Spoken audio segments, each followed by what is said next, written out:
Okay, thanks, Catherine, for the intro. Hi, everyone. Thanks for joining us. Today, I will talk about this training called 50 Ways to Fight Bias. This activity had been developed by Leaning.org. This is a nonprofit organization that was founded by Sheryl Sandberg, the COO of Facebook, and together with McKinsey, the management consulting firm. So this activity is about how to combat bias against women. But first, I would like to talk a little bit more about what is bias. Bias are mental shortcuts that we use to simplify the world around us. If you would like to go deeper on this topic, I recommend a show at PBS called Living on the Autopilot. I can share the link with you later, but just a quick summary. Humans rely on a combination of autopilot decision making, for example, when you're driving your car, and slow thinking, for example, when you need to solve a complex problem. Of course, in the second case, you need to use more effort. That is why we always try to use the autopilot mode, right?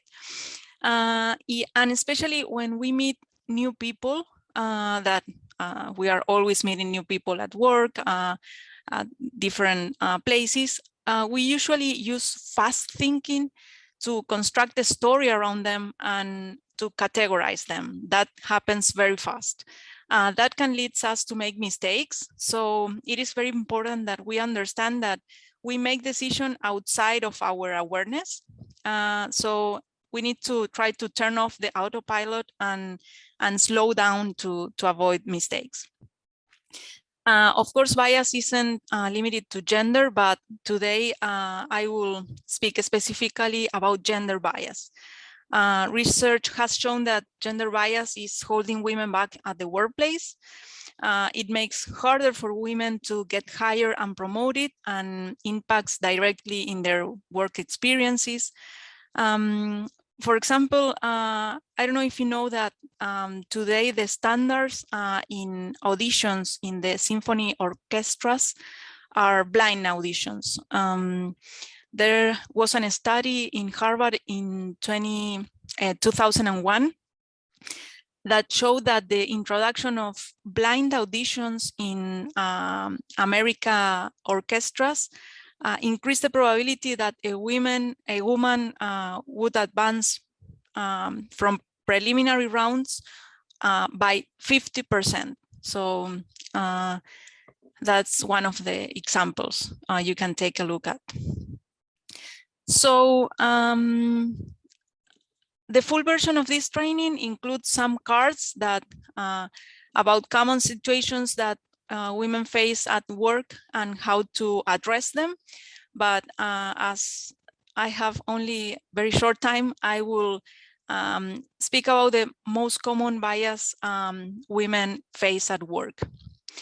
So let's get into it.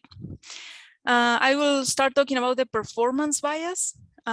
We tend to underestimate women's performance and overestimate men's performance. Women have to accomplish more to show they are equally as competent as men. Usually women are hired based on past accomplishments, but men are hired based on future potential. This has a big impact specifically in performance reviews and also in hiring. It can have a big impact in careers, women careers progression. Then we have the attribution bias. This is very close, very linked to performance bias.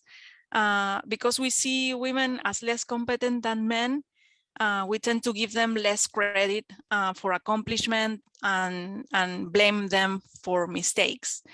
We think that women's contribution are less valuable. That one example that where it happens is during meetings. In one study, men interrupted women 3 times as often that they interrupted men. And women were also 4 more likely to interrupt other women, but they rarely interrupted men. Another bias is called the likability bias. We expect men to be assertive. So when they take the lead, it feels very natural. We expect women to be more kind and communal. So when they are assertive, we often react unfavorably, and we like them less.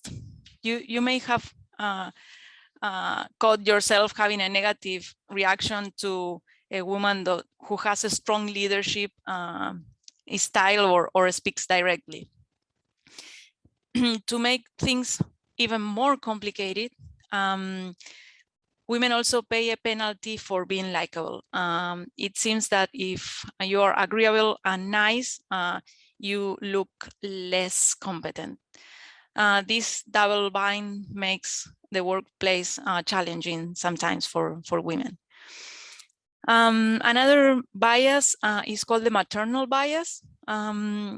Motherhood triggers assumptions that women are less committed to their careers and less competent. It intensifies the performance bias.